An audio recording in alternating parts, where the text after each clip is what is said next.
Moi j'ai une question, pourquoi on vous appelle le tueur alors? Au départ. C'est l'émotion du grec. Non, Marcel Charles. C'est Marcel Charles. Marcel Charles te poursuivait avec un petit canif grand comme ça. Et alors après, finalement, tu l'as pris et alors il a dit voilà, ça c'est le tueur. Cassette appelait le tueur, peut-être. On avait rencontré Cassette dans le refuge. Magasin, c'est soldat. C'est soldat? Ah, tous les deux, Je me rappelle que Maurice Herzog m'a dit vous avez le courage de vous marier avec un tueur. Bah oui. Ah, mais moi, je sais que dans les Dolomites, j'étais heureuse de faire la connaissance aussi des hommes comme Cassin, soldats, je sais pas, moi. Et puis, ils étaient d'une gentillesse avec ça. On se mariait 3 fois dans la façon des rues, avant la première. Hein. Ah oui. Et quand on est redescendu, c'est moi qui tirais le dernier appel, j'étais sur le glacier. Et à ce moment-là, il tombait un bloc, gros comme une armoire à glace, à 2 mètres de nous. Il s'est tanké dans le glacier. Et alors j'avais un copain qui s'appelait Acide, je ne sais pas si vous l'avez connu, Acide. Oui. Et il avait grimpé toute l'année avec moi, il avait très bien grimpé. Et alors là, il a été complètement affolé. Il est descendu en solo dans le glacier, donc risque de tomber dans une grosse. Il a fait son sac, il est rentré à Chamonix, il est rentré à Marseille, il n'a jamais remis les pieds en dessous. Il a dit vous êtes des tueurs. On était juste comme... C'était léger. On prenait le bivouac, on fermait le col. Pas de duvet, rien. Après, ça est venu après quand on était riche. Les vestes, ça faisait, on n'a pas eu de duvet. Voilà, des torlours.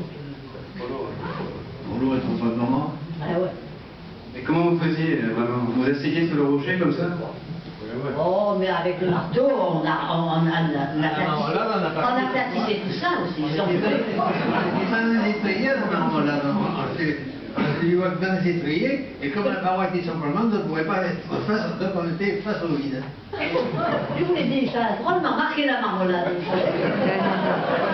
Je suis pas redescendu pour ça. Bricole. La marmelade, c'était une bricole pour moi, alors. Du vois que c'est rien du tout. On a qu'à attendre, hein. Et vous dormiez ou pas dans les bivouacs? Des fois, oui. On n'a pas dormi beaucoup parce que notre tête était plus derrière sur la glace. Ah, la marmelade. Et là, t'as filé drôlement rapidement à un moment donné. On est arrivé au sommet, et puis, mais dans le livre, ça y est d'ailleurs, Georges regarde derrière, et il n'y a plus de Robert. Mais qu'est-ce qu'il est devenu ce Robert? Alors Robert et Georges lui disent, oui, mon compagnon, qu'est-ce qu'il est devenu? Et puis finalement, il avait glissé jusqu'en bas, et... Je suis tombé dans un torrent, et le torrent m'a donné jusqu'à voilà, il a dit, je ne fais pas d'effort, et j'arrive en bas. Il était trempé, mais il était...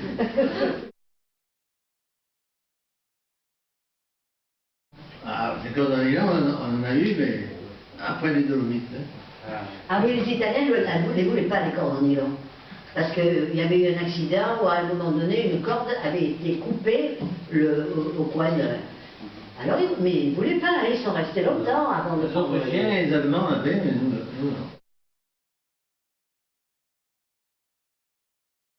Raconte un peu comment tu faisais les chaussures vibrantes.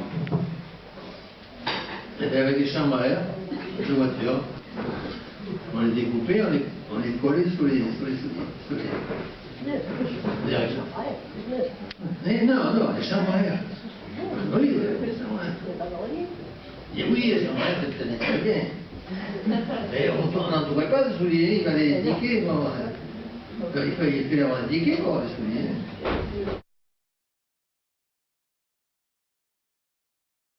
Ben, quand il y avait Sonia 1, Sonia 2, Sonia 3, Sonia 4, ben oui, c'était... Non, mais petit à petit, elles sont toutes abandonnées. Et c'est pour ça d'ailleurs qu'il n'y a eu que moi qui suis écrit et que je m'appelle Sonia. Les filles ne règlent pas, hein. Les filles, elles préparent le repas. C'est l'homme ancien.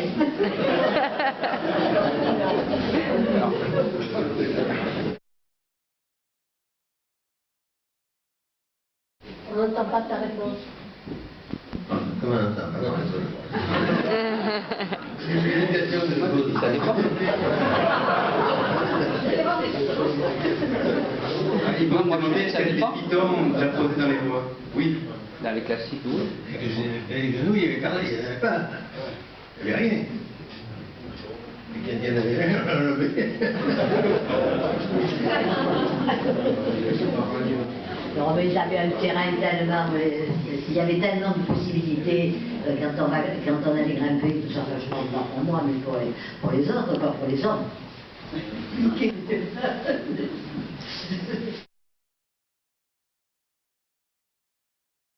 Non, mais moi je suis en admiration devant les jeunes grimpeurs. Hein.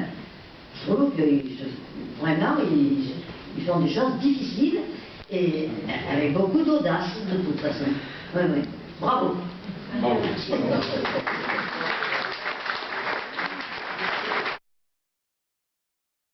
Genre, en tirant la corde, il y a un clou, des pierres qui sont parties.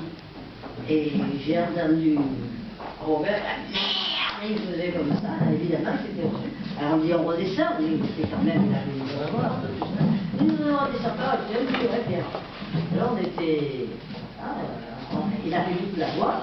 Le premier jour, ça a un peu saigné, le second jour, presque pas, et le troisième jour, il a fait toute la plaie, il est très belle. Et quand on est arrivé au refuge et puis à Bordeaux, on a dit il faut quand même mieux aller voir le docteur, passer une radio.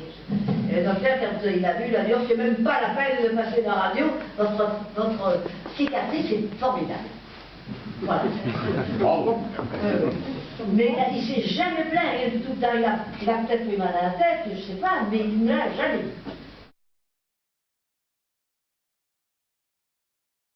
Peur, jamais peur, sinon il n'aurait rien fait.